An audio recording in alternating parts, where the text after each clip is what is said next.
రోహిత్ శర్మ త్వరగా లేవు. ఏంటి కోహ్లీ పొద్దున్నే నీ గోల? డే నైట్ టెస్ట్ మ్యాచ్ ఆడి అలసిపోయి పడుకుంటే పొద్దున్నే డిస్టర్బ్ చేస్తున్నావు. అవునా, సరే బాగా పడుకో, నేను ఒక్కడనే వెళ్ళొస్తా. వెళ్ళు వెళ్ళు, బాయ్. కోహ్లీ ఆగు, మనం సలార్ మూవీకి వెళ్ళాలి కదా. నేను వస్తున్నా, ఆగు. అయ్యో, నువ్వు డే నైట్ టెస్ట్ ఆడి బాగా అలసిపోయావు రోహిత్. పడుకో పడుకో, అంత వెటకారం ఎందుకులే కోహ్లీ. 2 minutes ఆగు, ఫ్రెష్ అయ్యి వస్తాను. నేను కూడా చూడాలి సలార్ మూవీ. చూసారా, మనం పిలిస్తే లేవలేదు, ప్రభాస్ కళలోకి వచ్చి మరి లేపినట్టున్నాడు. దెబ్బకు లేచి కూర్చున్నాడు. ఎలా ఉంది కోహ్లీ సలార్?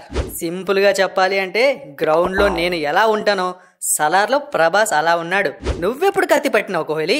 అది కూడా ప్రభాస్ లెవెల్లో అంటున్నావు. ప్రభాస్ కు కత్తి ఎట్లనో నాకు బ్యాట్ అట్లనమాట.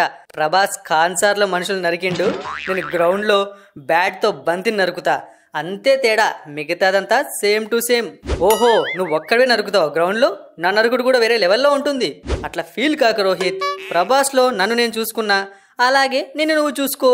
నేను వద్దంటనా ఏంది? అన్నా, మమ్మల్ని వదిలేసి ఇద్దరే సలార్ సినిమాకి వెళ్ళారంట. పసిపిల్లోడిని చేసి అంతా మోసం చేస్తారా? నేను చెప్పాను రగిల్, మొత్తం ఒక లైన్ అంతా బుక్ చేయి రోహిత్, అందరం వెళ్ళి సలార్ చూద్దామని. రోహిత్ వింటేగా. రోహిత్ అన్న, టీంలో ప్లేస్ ఇస్తే సరిపోదన్నా, ఇలాంటి వాటిలో కూడా మమ్మల్ని ఎంకరేజ్ చెయ్యాలి. నువ్వు ఆపరా బాబు. ఈ మాత్రం 2 టికెట్ల కోసమే నైట్ అంతా బుక్ మై షో ఓపెన్ చేసుకొని జాగారం చేశాను. మీ అందరికీ టికెట్స్ బుక్ చేయాలంటే 2 రోజులు పడుతుంది. అంతేలే అన్న, ఎంతైనా మీరు సీనియర్లు ఒకటి. ఇక్కడ బయాస్గా ఉండకూడదన్నా కెప్టెన్ అంటే. ఒరే, నన్ను బయాస్ అని ప్రొజెక్ట్ చేయకురా. కావాలంటే నెక్స్ట్ గుంటూరు కారం వస్తుంది, ఒక షో మొత్తం బుక్ చేస్తా, మొత్తం అందరూ ఎగబడి చూడండి.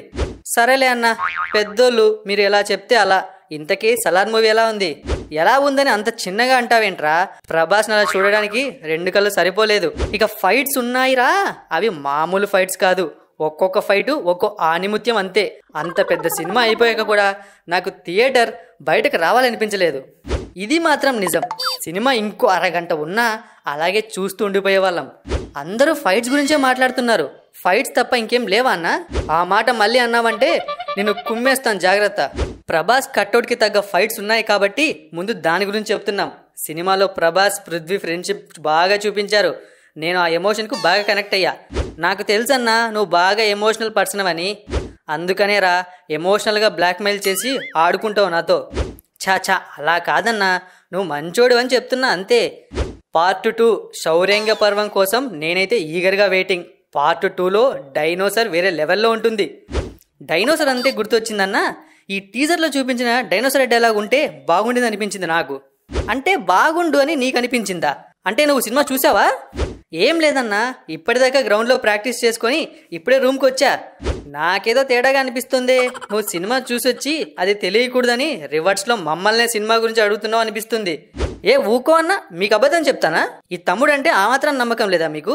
నాకైతే అసలు నమ్మకం లేదురా, ఏదో తేడాగానే ఉంది. ఏంటన్నా అందరూ ఇక్కడ మీటింగ్ పెట్టిండ్రు? రేపటి మ్యాచ్ గురించి డిస్కషనా? లేదు రాహుల్, సలార్ సినిమా గురించి డిస్కషన్. సలార్ అంటే గుర్తొచ్చింది, శుభ్మన్ గిల్లు, నీకు నా టికెట్ డబ్బులు ఫోన్ పే చేశాను, మళ్ళీ ఇవ్వలేదనొద్దు, చూసుకో. రాహుల్, నువ్వు కూడా వెళ్ళొచ్చావా సలార్ మూవీకి? ఒక్కడినే ఎలా వెళ్తా, నేను మన గిల్లు వెళ్ళాం. ఓ అవునా రాహుల్, నిన్నెవరో పిలుస్తున్నారు, నువ్వు వెళ్ళు. నేను వస్తా రాహుల్, పద మన ఇద్దరం కలిసిపోదాం. నువ్వుండు గిల్లు, నీతో మాకు చాలా పనుంది. నువ్వు సినిమా చూసొచ్చి మళ్ళీ ఏమీ తెలియనట్టు మా ముందే డ్రామాలు ఆడతావా? బ్యాట్ అందుకో కోహ్లీ. వామ్మో, నేను పారిపోతా, దొరికితే కుమ్మేసేలా ఉన్నారు.